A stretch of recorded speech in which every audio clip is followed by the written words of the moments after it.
that's a great question because with the advancements in AI, you don't know what's real and what's not real at most times anyway. Right. So being able to really share your voice and have a story that resonates with you to the people who are listening to you will really matter probably here in the next 3 to 5 years for real.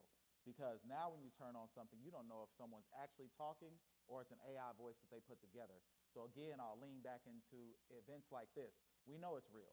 Right. You know, I talk to Jazmin like we can see each other. Right. We know that this is a engagement that's real, and then we could take that engagement to individuals who may be interested in what we're saying. So I would encourage you to always share what's going on, who you are, because that's going to resonate more, especially as AI starts to take over a lot of the media.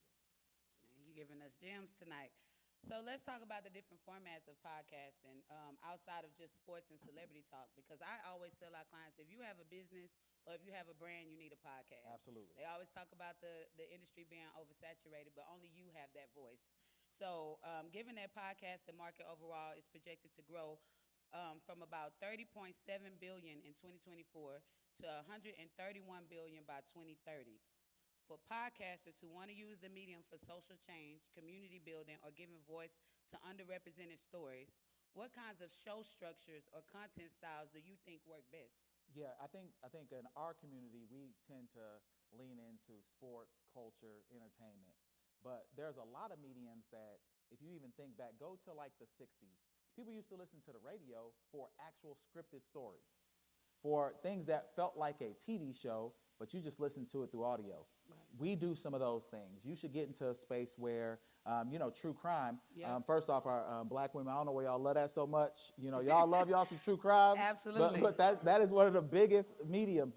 And I've always encouraged, hey, if you like to consume something, maybe you should create the things that you consume. Exactly. Because that's the space that's a vertical as well. And then last, the vertical is you should use the people around you and do more podcast group type events, Yes. podcast group type conversations, because then you could also build off of each other's audience at the same time.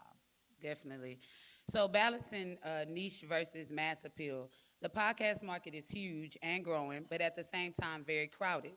How do you think a community-minded podcast with a smaller or local audience can stand out and sustain itself without chasing the mass market numbers? Now, I think most people don't understand. How many people are in Houston?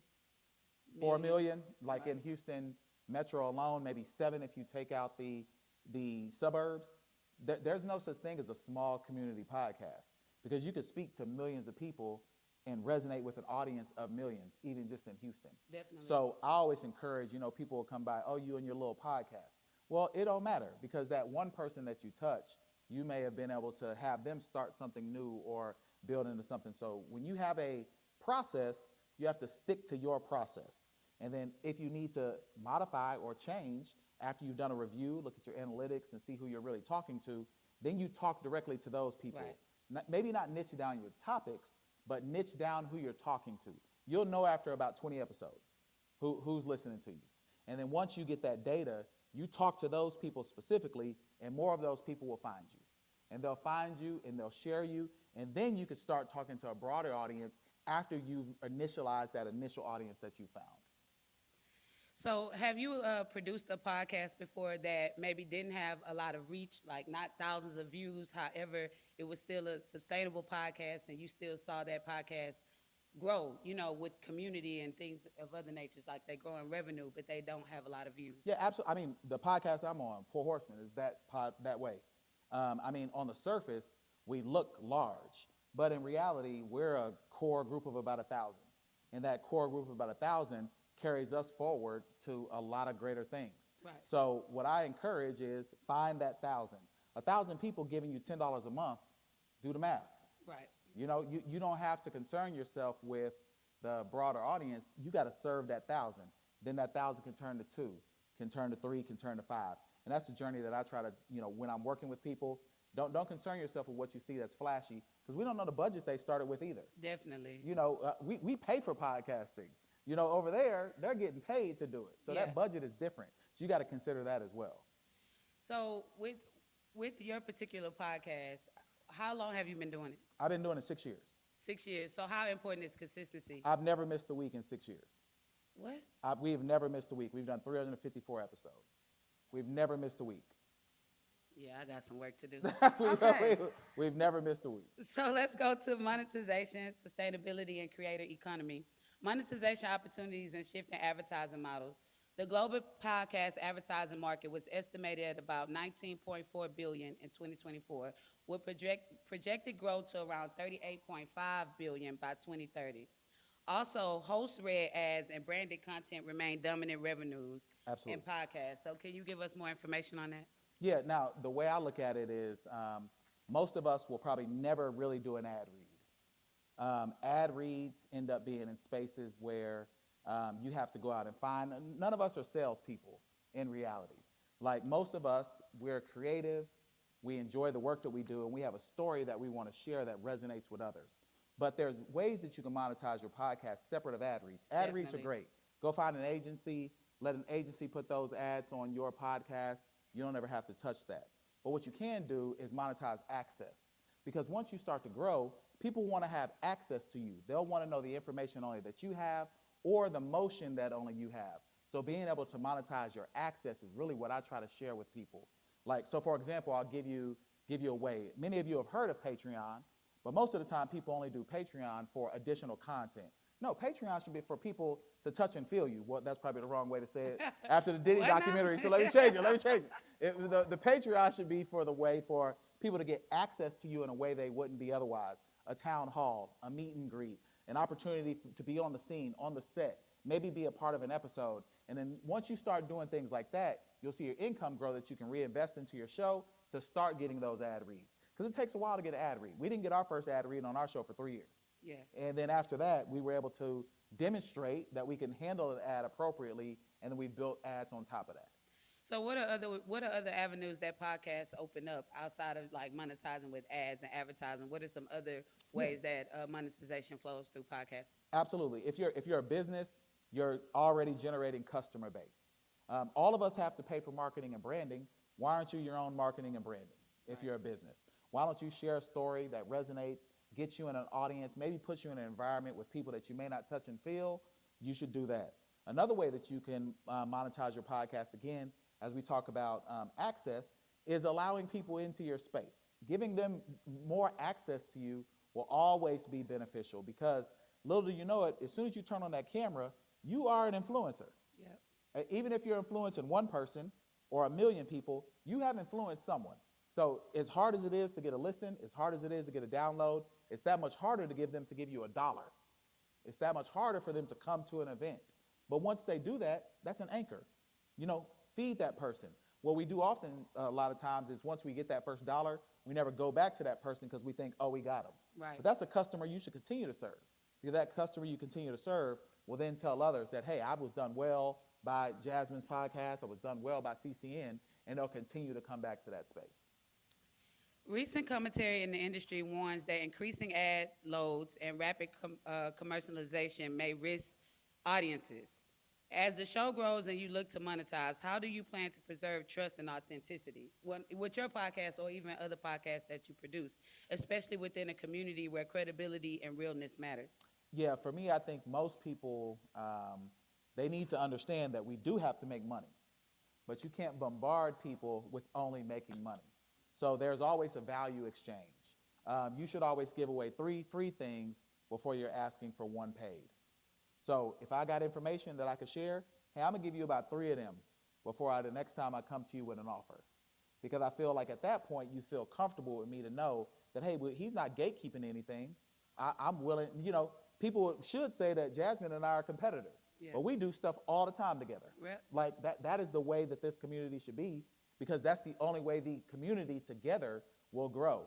But at that same time, at some point, what I'd say, Jeff, hey, I got something for you now. Yep. Let's come back and do something together, because that's the way the ecosystem should work. Our counterparts in other communities have always done that. Yep. In our community, we've always just assumed, hey, there can only be one of us, or there can only be food. And I just don't believe that. So always lead with value first. And then as you lead with value, people will be happy to share their resources with you because they want you to continue to be able to add value to others. So that's kind of the way that I lean with that. Well, we definitely appreciate this information. I definitely want to take time to bring up the biggest, which I'll introduce him in a second so that we can have a Q&A. But before we go there, as podcasters that's in the room, what are 3 things that we should know? Yeah, so the first thing I would say is that It's not oversaturated. Like, it's not. The second thing I would say is you're not making enough content, period. Like, podcasting now is damn near 5 days a week. And that doesn't mean that you're doing episodes 5 days a week, micro content, more short form type things, and not just repurposing your content. And the third thing I would say that has been a game changer, so to speak, for what I do is that I'm giving people a behind the scenes on what I've created. Yeah. So for example, if I had an episode that I didn't like, I'm gonna get on and tell you why I didn't like it. And that's gonna perform better than the episode that I put out. Because they're gonna be like, well, he was honest. Or if I had one that I really liked, I'm gonna get on and tell you why I really liked it. Because people really need to see the process. We always like how it's made. And then when you have that final product, you're so happy about that, you may not get the results. You gotta go back to why you made it in the first place. So those are the three things that I would share.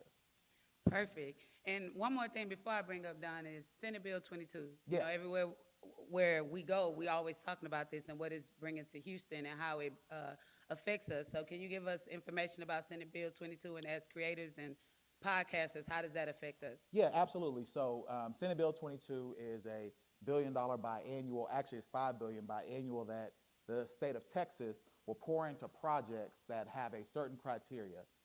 So I'm not plugging myself, so don't take it this way. By trade, plug on. Yeah, by trade in my career, I manage money. I also line produce for a lot of organizations that are looking to get incentive money from the state. And what will happen is if you have projects that are of a certain size, the state will refund up to 40% of those projects back to you in an incentive for doing the project in the state of Texas.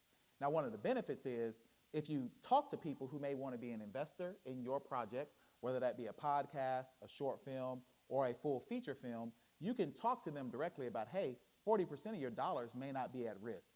30% can come from the state of Texas, and another 11% can come from the City of Houston Film Commission. And I'm happy to, I was about to say bust that down. I need to be professional. I'm wearing a quarter zip. I'm happy to discuss that with any of you all at any time. Of course, Jazmin and I will talk through some of those details as well. But that is a big thing for spaces like this, creatives like you all, because if you have a concept or an idea, we can find an investor that can put the money together for that, because a lot of their money's at risk. And then, of course, that return on investment we could put packages together for. So it's a big thing for the state of Texas to compete with Georgia, to compete with New York, to compete with Chicago, as well as LA. We are trying to be in that space now in the state of Texas. Finally, shout out to Texas. Yeah, right? Absolutely. It took a while. It did take a while. Yeah. I know. All right. Well, I want to bring up Dom, the biggest, who is the host of Speak On It podcast. You stay. Oh, okay, I'm staying. Okay, he's gonna come and he's gonna host our Q&A. But I want to give Don a shout out because Don is someone that had an idea of starting a podcast, and now he is wrapping up season 3 of his podcast. So that's what happens when you put yourself in the right rooms, put yourself in position to execute on the goals that you set for yourself. So come on up, the biggest. I appreciate that. I really do. It means so much. It means so much. So much. So this is the Q&A portion of the show. How y'all doing? I am the biggest, your baby mama's favorite content creator. So do we have any questions for these very important speakers we had on today? Okay, we got one in the back. Okay. Let me walk over here and talk to you, Miss Ma'am. Let's see what we got. Okay, let's see. You have a question? It's me. Okay, so my question is for someone who's starting, you said you did 300 and how many? We're on 381, but we've never missed a week.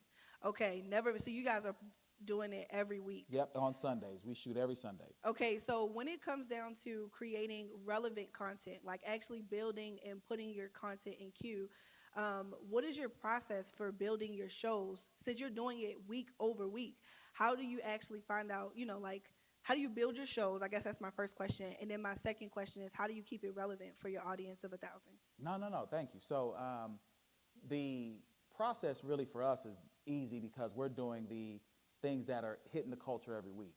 But there's also, different styles of podcasting, of course. There are more evergreen type shows where there's things that you're talking about, whether that be finances, business, the environment, things of that nature, where, again, the shows, what people don't understand is they think a podcast has to be long.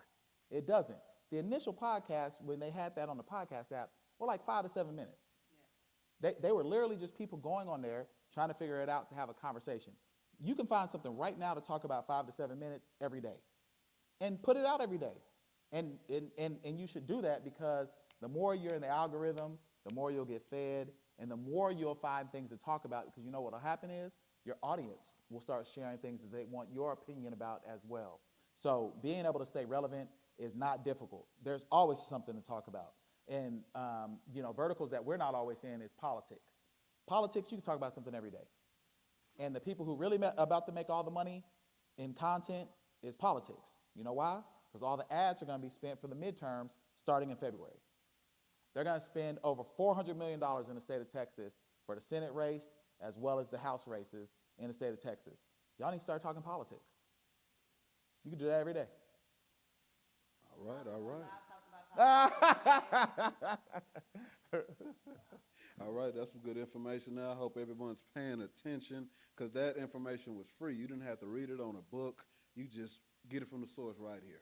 Okay, so do we have any other questions? Don't y'all be shy. We want y'all to interact with us, Okay, we have one right here. Let's see. How you doing? Good. Hello, good evening, everyone.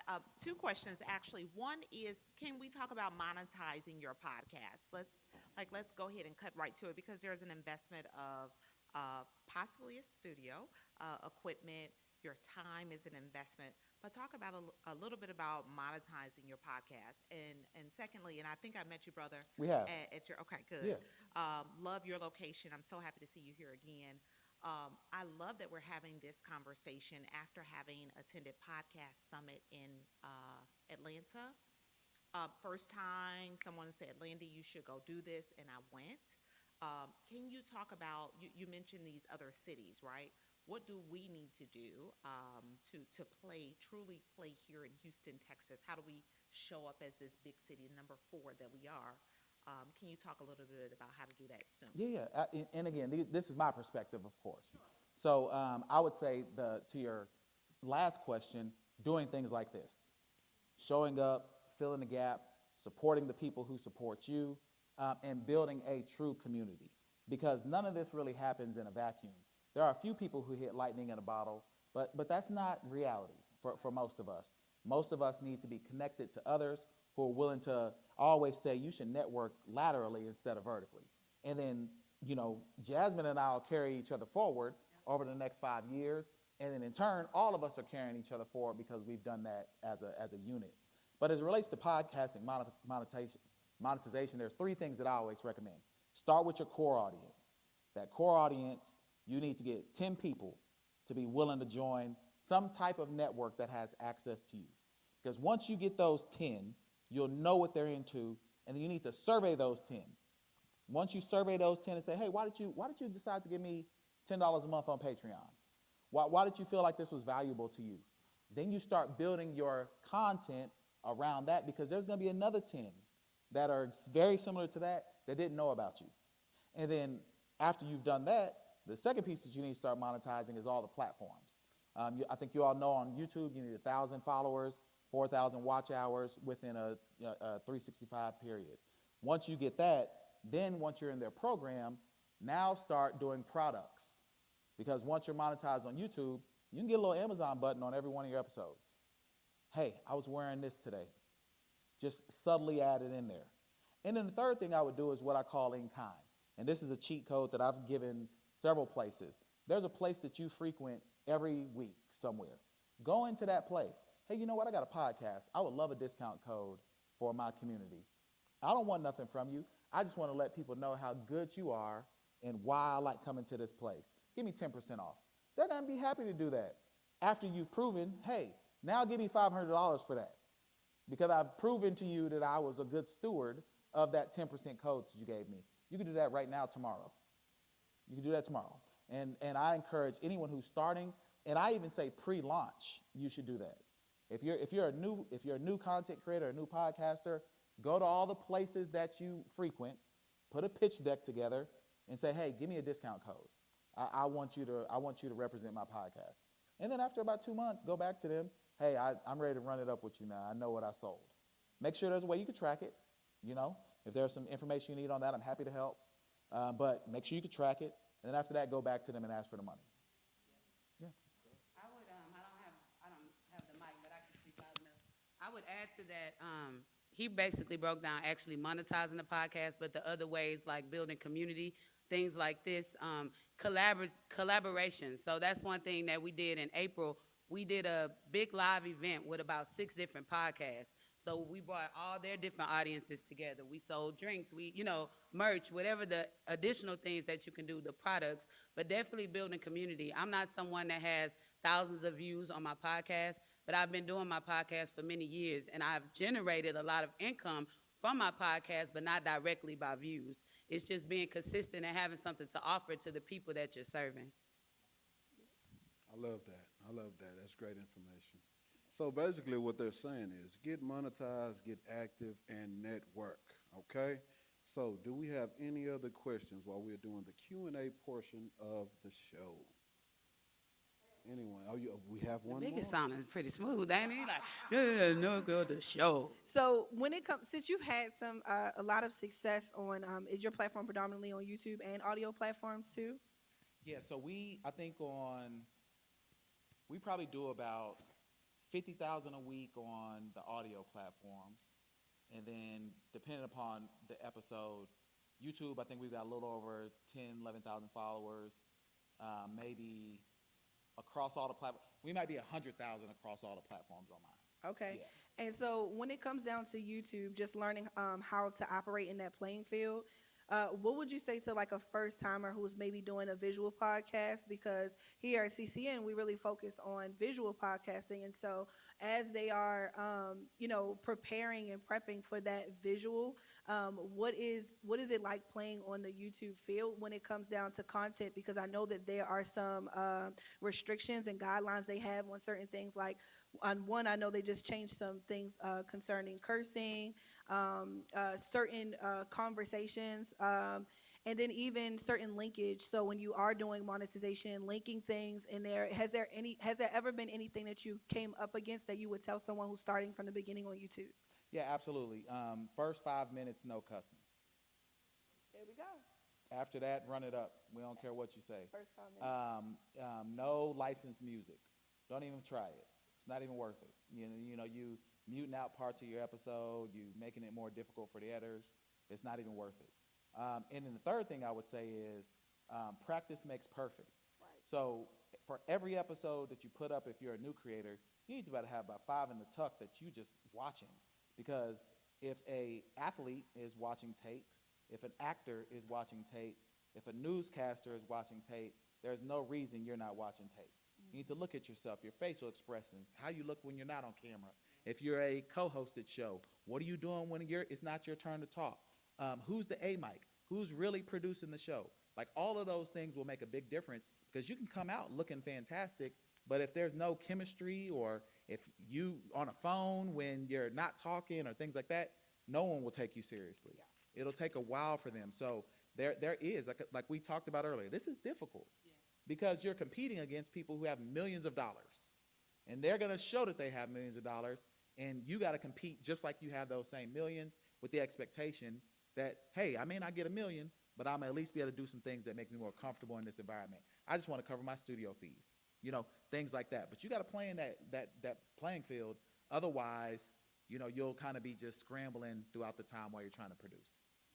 I want to add to that.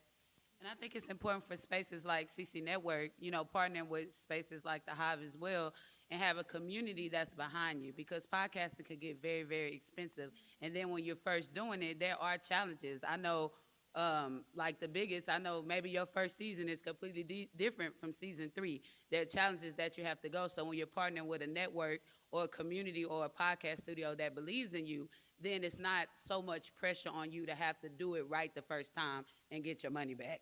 So definitely, I feel like collaboration is very, very important if you're just starting off with podcasting. We got one last question over here. So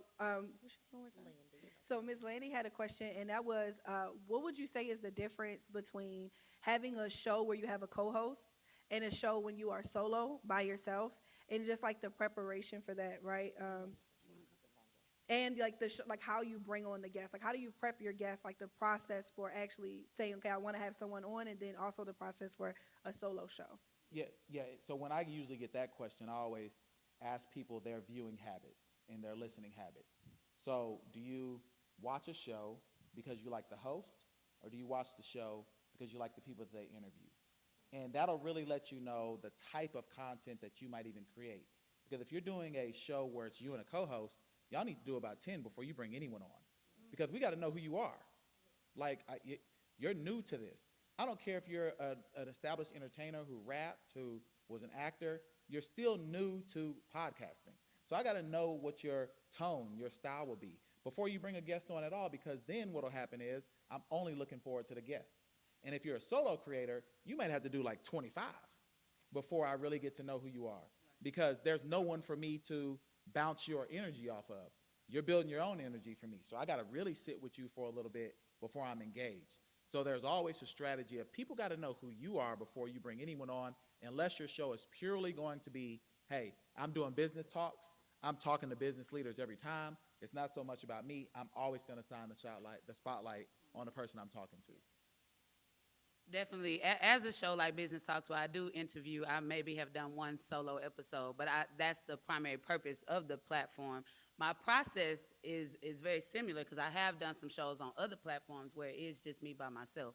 But there's a process of preparing, and that's why I talk about podcast isn't easy. If you don't want to do the prep work, then you shouldn't get started, because every guest that I bring on my show, I do research on them. I go to their LinkedIn, I go to their Instagram. Sometimes I even ask them for a bio because I don't want to waste time. I want to actually have a conversation that's going to be beneficial. So I prepare a conversation guide, and that's not giving each word I'm going to say. It's just something that once I know the topics I'm going to speak about, sometimes you can get caught up in conversation. Like, I interviewed him on the season finale. He was dropping so many gems. I forgot why we was even there. I forgot we was recording. I was just like into what he was saying. But when I look back at my cue cards, it brings the notes back to my forefront, and then I'm just talking about things I've experienced. I don't have to make it up or anything like that. I'm just speaking from my experience. And I think that makes podcasting way more natural than when you're trying to script it. I've done that. Like, this season, I tried something different, and I kind of script some of my show. 3 episodes later, I was like, yep, cut that. Because it just wasn't natural. It wasn't a natural flow, and I like to show up as my authentic self. All right. So I hope you guys enjoyed it. I hope you guys soaked up a lot of the information. This has been the Q&A portion of the event. Presented by the biggest. Come on now. Y'all see me? Hey, y'all make sure y'all comment and subscribe to the Speak On It podcast. You can follow me on Instagram at We Can Speak On It. Y'all make sure y'all comment on CCN's page. Tell them to have me host more events here. Okay? All right? Thank you. Y'all give a round of applause to Jazmin and LP, please. All right, so now I want to actually bring up Khalil. He is the owner of Collab Social. He's just going to give you guys a bit of a, oh, I forgot we on camera. Oops. Okay, he's going to give you guys a bit of what his business is about and how it also does affect this creator economy. So can you guys give it up for Khalil with Collab Social? Hello, everyone. So my name is Khalil, and I'm the owner. You want me to sit down? Okay, cool. So my name is Khalil, and I'm the owner of Collab, where we connect people, spaces, and events. So we do that by having like this large network of spaces throughout Houston. So we have spaces in Houston, spaces in different cities. We have over 400 spaces on our platform that people can go to and basically either work from, make content, but the main thing is that this in-person community that you have to build. So as we're connecting these spaces, we realize that people are at forefront in every single thing that we do. So a lot of the things that we do is we highlight, like other communities and provide visibility, so that way you can get connected. Because at the end of the day, with this AI generation, you never know what's happening when you're online, but when you're in person, that's when you can tell that somebody is real. So everything that we do is about connecting people, spaces, and events. So yeah, that's it. All right, y'all give it up for Khalil with Collab Social. If you guys want to know about how to do a collab. If you want to know about how to do some off-site podcasting too, so maybe you're someone who's like, I want to do something in the studio, but I also want to do some things where I can go into spaces that really fit my vibe or my aesthetic, or maybe I have a guest and I'm usually a solo and I want to bring someone in. He would be amazing to get connected with and find out about his space. I'm getting ready to bring Nisha back up and tell us how we can work, how we can network for the rest of the night. As we are closing up, we do have, again, food out here in Studio 2. We have our bartender, so you guys can go and frequent with over there. We also have the photo booth here. We have the red carpet area for you guys to take pictures and do videos. But without further ado, let's give it up for Nisha again. She's going to explain to us the playground, podcast playground. All right, y'all.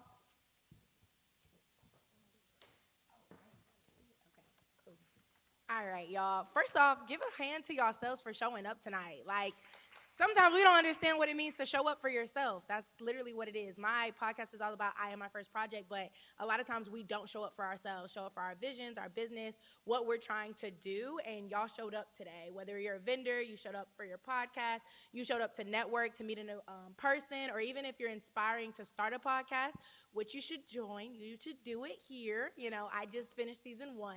But, yeah, give it up for yourselves. Give it up for everybody that did talk today. Come on. Come on. Cheer for yourself like you would for your football team or a concert. Like, y'all are literally, be hyped for you.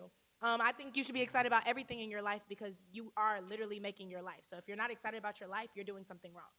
All right, so now is the time for networking. So there are beautiful QRs, QR codes around the room. Each podcast has one, and there's a question there. So you get to take out your phone and scan it, talk to the people of their podcast. There is the fake set back there. Sit there, be inspired, try something new, possibly think about your new podcast name and what you would want to do for your episode and how you would want to inspire people. Because, again, it's not about millions or I think sometimes we get so caught up in the numbers. Sometimes it's just about the little community that you get to make and show up as your authentic self. So make sure you network. Make sure you at least meet one person today. If there is any challenge, any assignment tonight, meet somebody new tonight, meet somebody new tonight, meet somebody new tonight. That's the assignment. All right. Thank y'all for coming and enjoy the night. We have a message from the CEO. 1 second, everyone. Thank you. All right, y'all. Before we start networking, cut the music back on, I do want to just acknowledge all of the CCN podcasters, everyone that has podcasts here at CCN and been a part of the program. It is people like you that make this easy for CEOs like me because all I want to do is help the community. So to have y'all podcasting here means a lot. So I want to give a shout out to Class in Session podcast back there. Class in Session is wrapping up season 8, y'all. He's been here with me for 8 seasons. Since I opened the doors at CCNetwork, he has been here riding the wave with us, so we appreciate him. And then we have Deja with Monet the Marketer. This is her set right here. This is season 1, and we getting the things rolling. We happy you here, and we appreciate it. We have Nisha, who was hosting our event tonight. Thank you for season 1 here. She wrapped up season 1. It was great. Sis, listen, you made me have to go and write in my journal, okay? If you want to talk about just healing, going through some things, self-improvement, please check out Nisha's podcast. Then we have the biggest over here who's wrapping up season 3 with us. Very, very grateful, very, very grateful. Anybody that's been a podcast host or guest. And then we have Reagan. I'm sorry, Reagan with the real talk back here. She's about to start her first podcast here at CCN, so we're excited about that. But what I wanted to come up here and say is, whether some people may know, some people may not know, CCN is expanding. So we're getting ready to start offering podcast services in the DMV area. So shout out to that.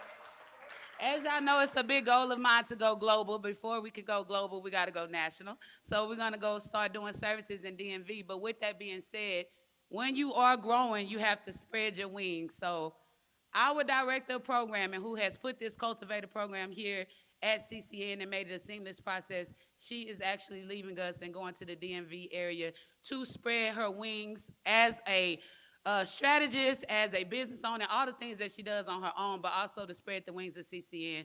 So before y'all leave today, please give a lot of love to Morgan as she takes CCN to the DMV area. We're very, very excited. We appreciate everything you have done here in Houston. We expect for you to fly back every single month. So I will be making sure there's an event every month so that you can come see us. But no, I definitely want to give a big, big thank you for really putting this program in place here at CCN, and we are looking forward to the expansion. All right, so if y'all didn't get that playground picture, can you put that up, Nikki? So this is really, like, I really made this out of my own brain, okay? So this game allows for y'all to go and make connections with every podcast so y'all can make content. It's enough of us to be at least one section. So I know Speak On It actually got his camera, so that means y'all can actually get on his platform right now. I don't know if you live, but he gonna make a video and he's definitely gonna post it. And then we have all the other areas as well. So as we turn the music back on and we get connected, there are conversation starters in each section as well. So as far as asking questions and figuring out how to start, if you're someone that's like, I don't even know what I want to say, because networking can be a little like, I don't even know what I want to talk about, that is just your conversation starter. And then from there, let it go wherever it goes, you know? So yeah, thank you again. And let's have a good rest of the night. And let's make some content in the photo booth, please. Thanks. Bye.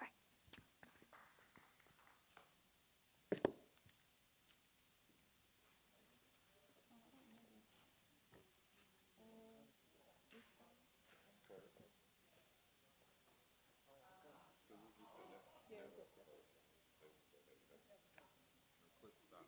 Stop. Is this